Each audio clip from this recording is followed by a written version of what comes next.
안녕하세요. 제가 합격자로서 그리 좋은 예시는 아닌 것 같아서 도움이 될 수 있을까 굉장히 걱정을 많이 하고 올라왔는데 우선 제가 1년 동안 어떻게 공부를 했는지를 간략하게 설명드리도록 하겠습니다. 저는 17년도에 졸업을 했고 4학년 2학기 때부터 기본 강의를 듣기 시작은 했었어요. 근데 사실 졸업하면서 시험을 한번 보기는 했지만 붙어야겠다라는 생각은 전혀 없었고 나는 그냥 이번에 사람들이 어떤 분위기에서 시험을 보는지를 한번 그냥 체험학습 삼아 가보자라고 해서 친구랑 그냥 아무 생각 없이 가서 시험을 보게 됐는데 이제 그런 마음가짐으로 강의를 듣다 보니까 사실 그 4학년 2학기 때 들었던 강의는 어떠한 기본 지식이 전혀 생기지 않는 그런 거였어요. 그래서 작년에 공부를 다시 시작할 때는 특히 영어 교육학을 제외한 나머지 교육학, 영어학, 그리고 그런 거에 대한 어떤 기본 지식은 정말 거의 없는 상태에서 시작을 했고, 이제 교육학부터 다시 말씀을 드리면 방금 제가 말씀드린 것처럼 뭐 구성주의 이런 아주 큰 개념에 대해서만 알고 있었지 세부적으로는 정말 아는 게 하나도 없었거든요. 그래서 저는 강사분 한 분을 정해서 그분의 커리를 그냥 쭉 따라갔어요. 그래서 가장 초점을 두었던 거는 기본서랑 심화서를 읽고 개념을 내가 얼마나 알고 있는지를 나 스스로 좀 파악해보는 기회를 많이 가졌던 것 같아요. 이러한 점에서 교육학을 공부할 때 가장 많이 도움이 됐던 건 친구랑 했던 스터디였는데 이거를 이제 조그만 단어장에다가 교육학 키워드를 적어왔어요. 뭐 구성주의 와 같이 큰 개념뿐만 아니라 아주 세세한 개념까지 적어와서 그거를 이제 친구랑 일주일에 한 번 만나서 서로 키워드를 교환하고 이거에 대해서 직접 말로 이렇게 얘기해 보면서 내가 읽을 때는 알았던 것 같은데 막상 인출을 해내려니까 이런 거를 내가 제대로 모르고 있거나 라는 거를 되게 잘 파악할 수 있어서 교육학 공부에 있어서 이 스터디가 굉장히 가장 많이 도움이 됐던 것 같고 단권화도 하기는 했는데 이제 1월부터 4월까지는 기본서, 심화서를 많이 읽었고 이때 하지 않고 저는 나중에 제 머리를 스스로 점검해 보는 기회를 삼고자 그때 단권화를 시작했어요. 그래서 책을 읽고 공부하고 하는 게 아니라 그냥 딱 덮고 일단 제가 아는 거를 쭉 써내려간 다음에 이 중에서 내가 이 부분을 좀 잘못 알고 있었고 이게 굉장히 중요한 키워드인데 이거를 내가 막상 쓰려니까 못 쓰는구나 이렇게 좀 스스로 확인해 보는 기회를 갖고자 단권화를 하기 시작했고 그다음에 이제 상반기, 하반기까지도 주로 이렇게 기본서랑 심화서에 초점을 두고 공부를 했고 이제 막판에는 모의고사를 그냥 다 구해서 그냥 닥치는 대로 풀었어요. 교육학은 다른 것들은 모의고사를 많이 풀지 않았는데 교육학은 그냥 줄글로는 쓰지 않더라도 내가 이 답에 얼마나 접근할 수 있는 그런 키워드를 적는지를 확인해 보기 위해서 정말 여러 팀의 모의고사를 닥치는 대로 풀어서 넘기고 이거 모르는구나 하면 또 다시 한번 보고 이런 식으로 교육학은 공부를 했었습니다. 다음으로 영어학은 제가 가장 많이 부족하다고 생각하는 영역이어서 그냥 최진호 선생님의 강의를 1월부터 11월까지 쭉 들었어요. 최진호 선생님 강의도 제가 4학년 2학기 때 듣기는 했지만 너무 어려워서 정말 아는 게 하나도 없다고 생각했기 때문에 그냥 올해에는 선생님의 기본서랑 심화서에 있는 내용이라도 내가 그냥 제대로 알고 시험을 보자. 그러니까 내가 아는 거는 꼭 마치자라는 마음으로 선생님의 강의를 듣고 또 기본서랑 심화서는 정말 많이 돌려봤어요. 그리고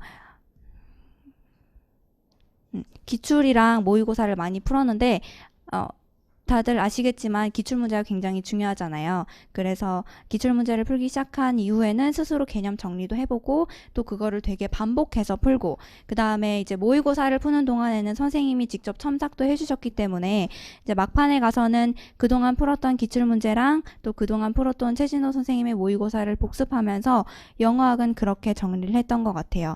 마찬가지로 영어학도 단권화를 하기는 했는데 그게 막 교육학처럼 꼼꼼하게 한 건 아니었고 교육학처럼 그냥 내가 기본적인 개념을 얼마나 알고 있는지를 파악하는 차원에서만 그냥 간단하게 단권화를 했었습니다.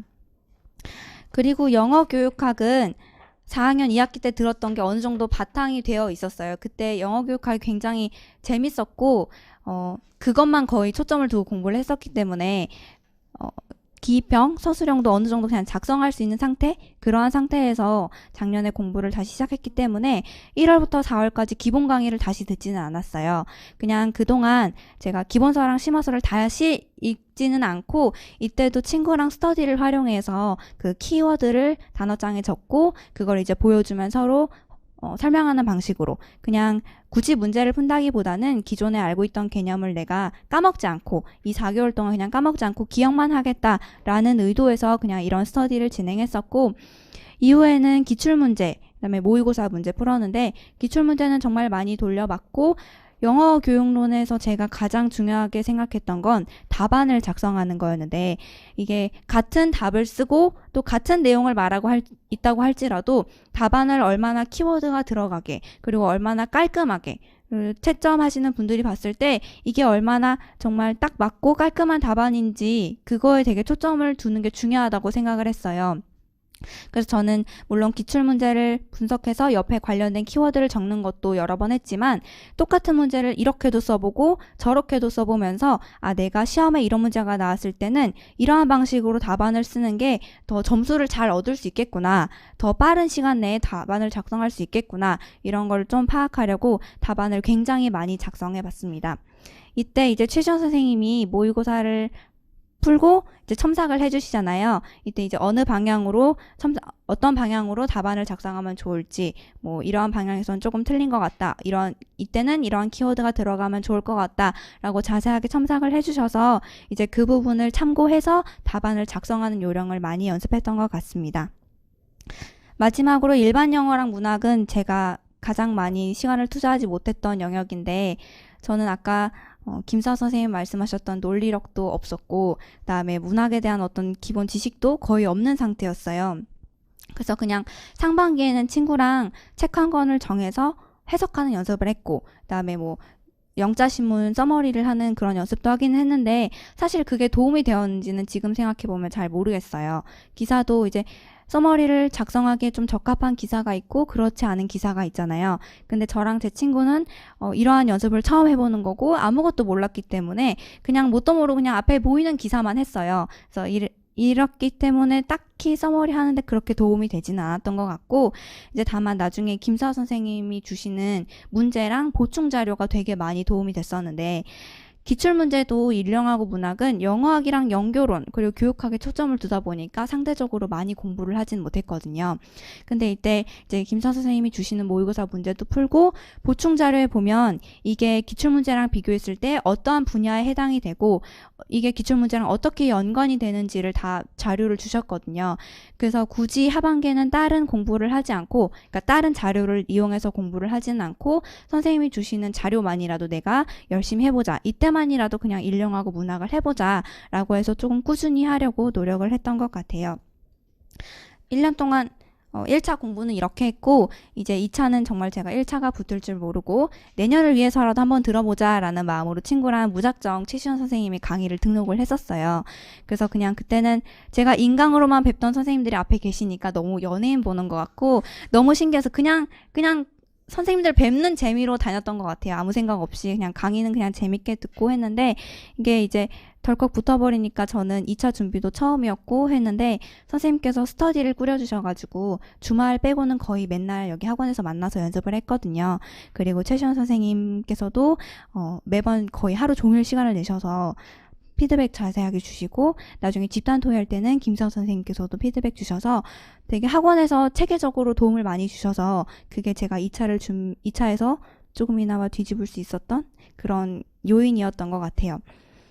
공부는 이렇게 했는데 제가 사실 공부할 시간도 많지 않았고 또 올인을 한 것도 아니고 그다음에 제가 집중력이나 이런 게 굉장히 부족해요. 그리고 아침잠도 많아서 초반에는 열심히 해보고자 하는 의지가 넘쳐서 일찍 일어났지만 중반부에는 또 그게 무너져서 아침에 잘 안 일어나지더라고요. 대신에 저는 밤 늦게랑 새벽에 공부가 굉장히 잘 되는 스타일이에요.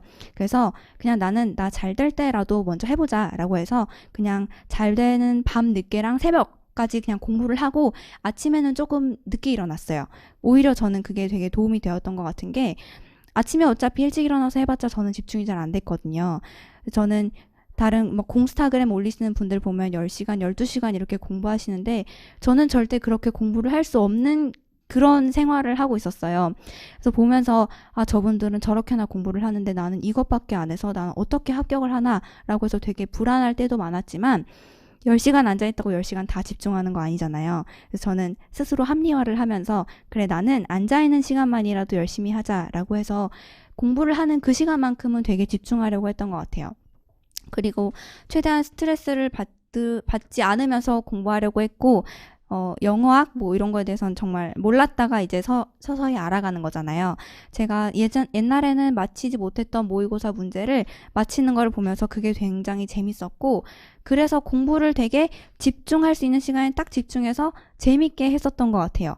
그래서 물론 다른 공부법, 뭐 특별한 여러 선생님들만의 특별한 공부법이 있겠지만 저는 제가 합격할 수 있었던 가장 큰 이유는 제가 집중할 수 있는 시간을 공략해서 되게 재밌게 공부했기 때문에 합격할 수 있었던 것이 아닌가라는 생각을 했습니다.